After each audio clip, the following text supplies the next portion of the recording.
Hey guys, it's Matthew Zachary, and I want to tell you about the National Comprehensive Cancer Network, or the NCCN. The NCCN creates the treatment guidelines for doctors that help cancer patients lead better lives. But I want you to know that the NCCN also has guidelines for you. The patient guidelines were funded by the NCCN Foundation and were created just for people with cancer and their caregivers. They're free, they're easy to understand, and they're available right now for you, the patient and the caregiver. So go check them out at nccn.org/empower. That's nccn.org/empower.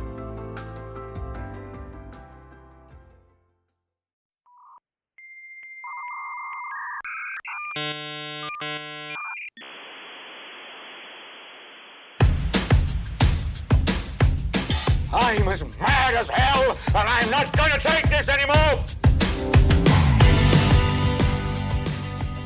Is this thing on? I guess it's on. Hello, my friends. Today's episode is again just me. Why, you ask? Well, it's a special episode because it is officially my 300th episode. And as much as I'm compelled to scream like Gerard Butler in 300, I'm not going to say this is out of patience in any other manner than just that.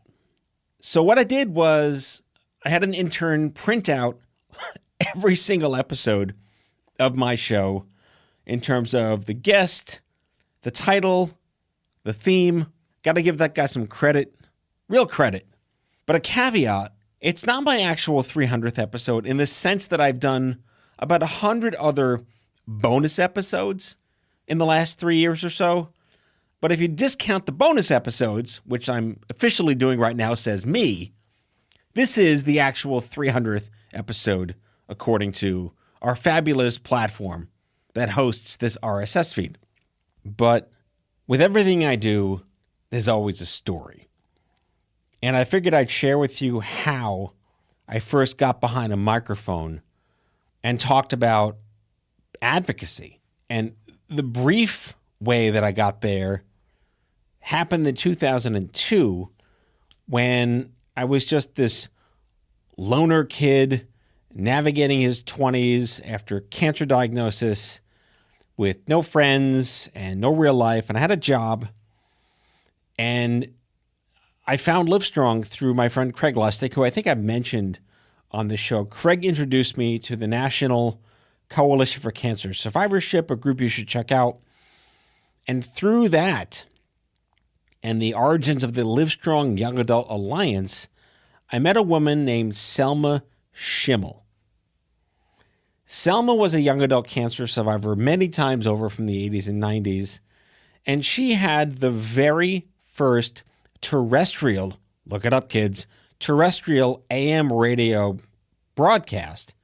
And she would lug like tons of equipment from cancer conference to cancer conference and record things live while she was there, do interviews, and give away CDs to the attendees on site or after the fact that they were mailed to the attendees that captured the conversations.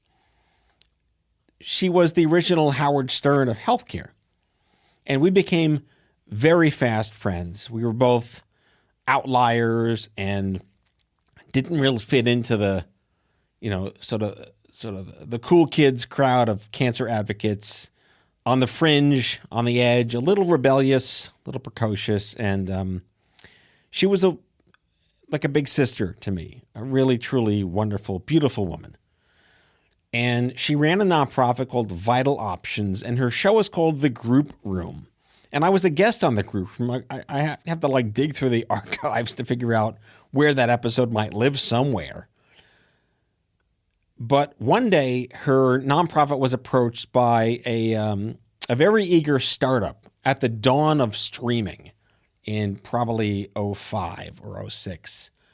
And that company was called Now Live. And they're now dead, but they were pretty innovative for their time. And they offered something called live blog streaming. That was the term back then. There were no real podcasts, but it was like a live talk show that streamed But, it wasn't like podcast. It's not like if you missed it, you could listen anytime. Like this was like you tuned in and that was it. And she went back to her board of directors, which I think were a little geriatric and conventional. And they were like, what is this internet thing you speak of? And we don't want to do this. So Selma talked to me and said, how would you like to host the Group Rooms radio show on the internet? And I said, well, if I'm going to do it, it's going to be a little edgy. I'll be probably rated R on the first episode. And she's like, yeah, I wouldn't want you to do this and feel like, golden handcuffed to my board of directors. So, of course, she went back to those folks and they're like, no, we don't want Matt. He's too edgy. We're a safe brand. We're whatever. So someone's like, all right, go fuck yourselves. Came back to me and said, you take it. It's yours. Hey, now live people. This is Matt. He's your guy. And I think it was like the fall of 2006. And I started to talk to these now live people. And it took a few months to understand the tech. And on May 28th, 2007, the Stupid Cancer Show was broadcast for the very first time. And that is when my entire life changed in a way I could have never forecasted. And over the next 12 or 13 years, it was a live show. It streamed live. And if you missed it, you missed it.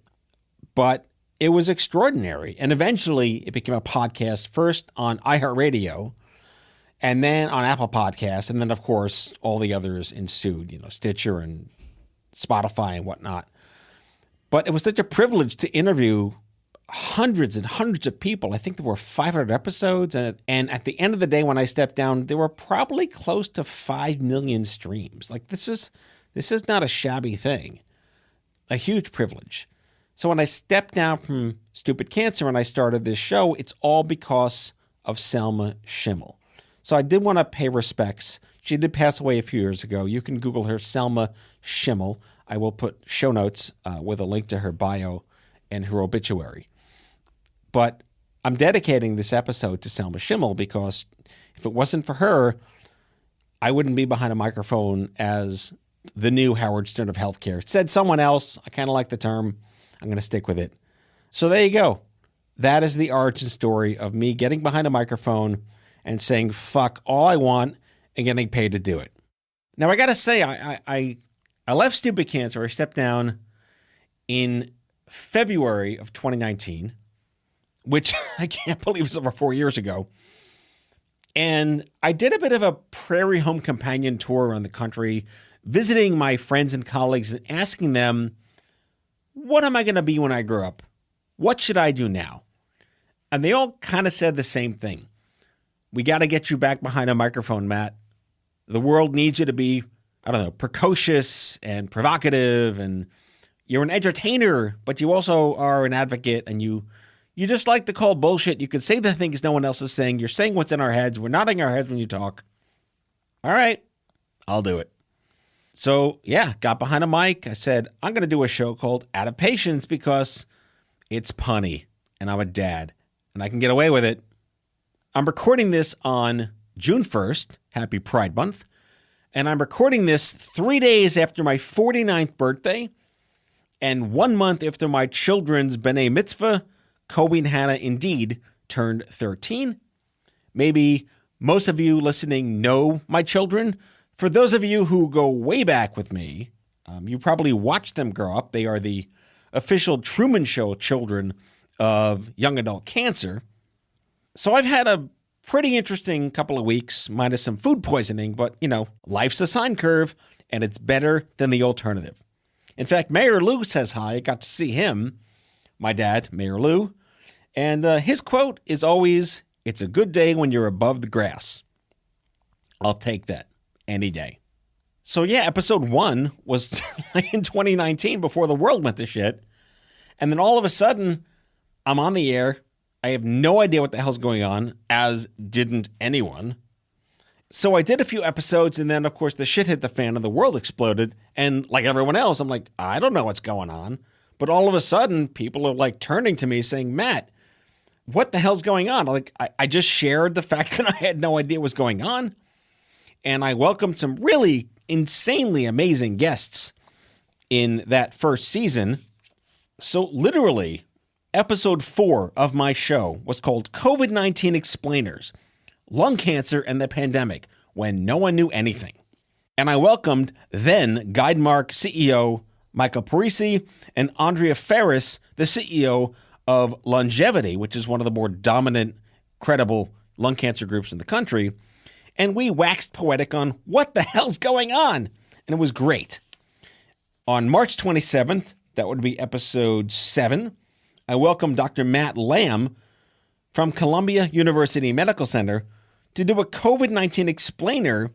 An epidemiologist looks ahead when, again, we knew nothing, but people were starting to listen to the show because I'm just as perplexed as everyone else, and I guess people needed to hear a little comedy, a little humor.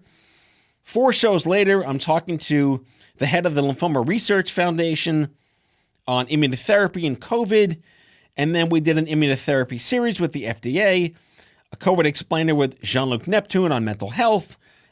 That was the spring of 2020. That was what kicked off Out of Patience. And my God, I'm looking at this list and I'm just astonished at the extraordinary people I've had the absolute privilege to profile here on the show. In fact, I think just last week, I had a Dr. Brad Schaefer from My Feet Are Killing Me, the hit TLC series. I welcomed a guy in studio named Jonathan Nelson who suffered from treatment-resistant major depressive disorder. He went through this incredible treatment where they put magnets in your head, and I joke that they controlled him with like an Atari 2600 joystick, but it cured him of wanting to kill himself. Earlier this season, I spoke to a man who was bringing lithium back that explained that 7-Up was originally made of lithium. It was a tonic, like Coca-Cola had cocaine, and it's called 7-Up because 7 is the atomic weight of lithium, and it perked you up. I had the chance to talk at the STAT Summit in late 2022, and I did a whole show with STAT. There was an author named Beverly Zavalta. It's when the doctor gets cancer. I did a show with the American Cancer Society driving lung cancer patients to sign up at fightcancer.org. because they were working on some incredible policy efforts. I welcomed Dr. Danielle Carnival, the White House Cancer Moonshot Coordinator, who works directly with the administration. And then an episode I did with Dr. David Feigenbaum. You're going to want to Google this guy or check the episode out. He is an MD, MBA, MSc, FCPP. He did research in the lab on himself to find a cure for his rare disease. I had the Chief Diversity Officer of GlaxoSmithKline on the show. I'm literally staring at a piece of paper with all these names on it, and I'm just freaking out about how extraordinary it's been to have these incredible guests. This show, I'm just so proud of it, and I have to express so much gratitude to everyone that subscribes and listens to it. I had the Chief Research Officer of Amgen on the show. I welcomed the Chief Mission Officer of Finn Partners. I talked to a young adult survivor named Casey Altman who passed away. She is just next level badassery. Please check out Casey Altman, Kasey. She was an extraordinary advocate, worth every moment of your time to learn more about her legacy. I welcome fellow podcaster Melissa Boudreau, host of The Cycle, which is the #1 endometriosis podcast in the country.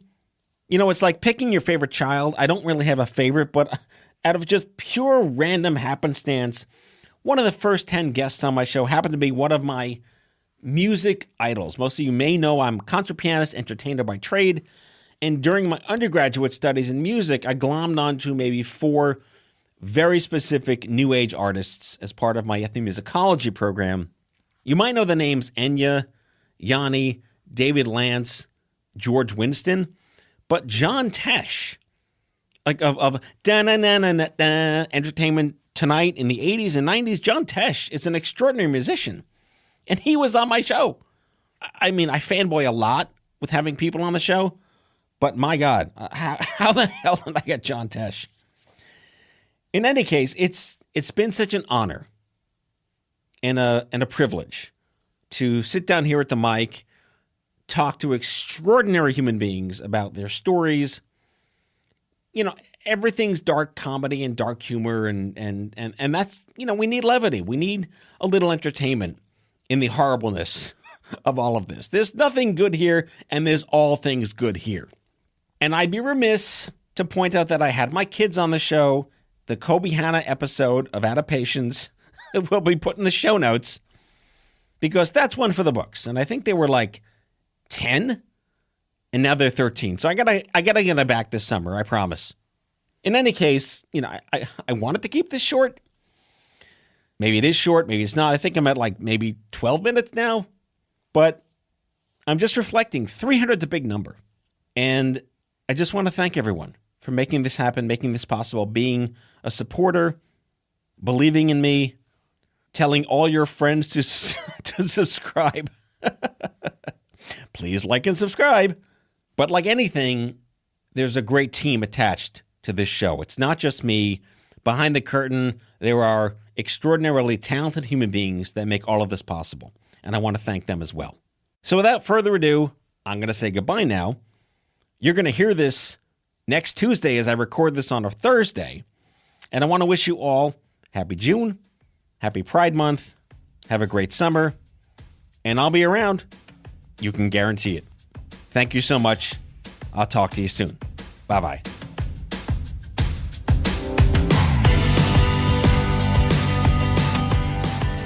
Out of Patience with Matthew Zachary is an OffScrip Health production. The executive producers are Matthew Zachary and Andrew McDowell. It's mixed and edited by Kyle Moore. If you like the show, ratings and reviews are always welcome. Leave us a message anytime at 855-AUDIO-66. That's 855-AUDIO-66 to share your healthcare shitness with us, and we might just play them on the air on a future episode. For more information about this show and OffScrip Health, visit offscrip.com. That's offscrip, no T.com.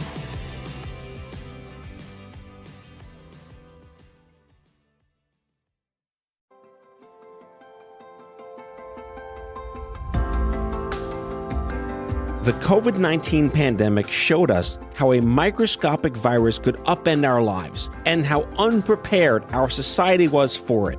There's so much more out there that we need to understand, which is why I recommend subscribing to Crooked Media's America Dissected, hosted by former Detroit Health Commissioner Dr. Abdul El Sayed. Each week, Dr. El Sayed sits down with doctors, scientists, culture makers, and policy leaders to ask questions like, how could new genetic discoveries change our relationship with our own genes? How could addiction to social media change our brains? Or how even climate change could make the next major pandemic more likely? To hear discussions on these topics and more, check out America Dissected from Crooked Media. New episodes drop every Tuesday. Listen on Apple Podcasts, Spotify, or wherever you get your podcasts.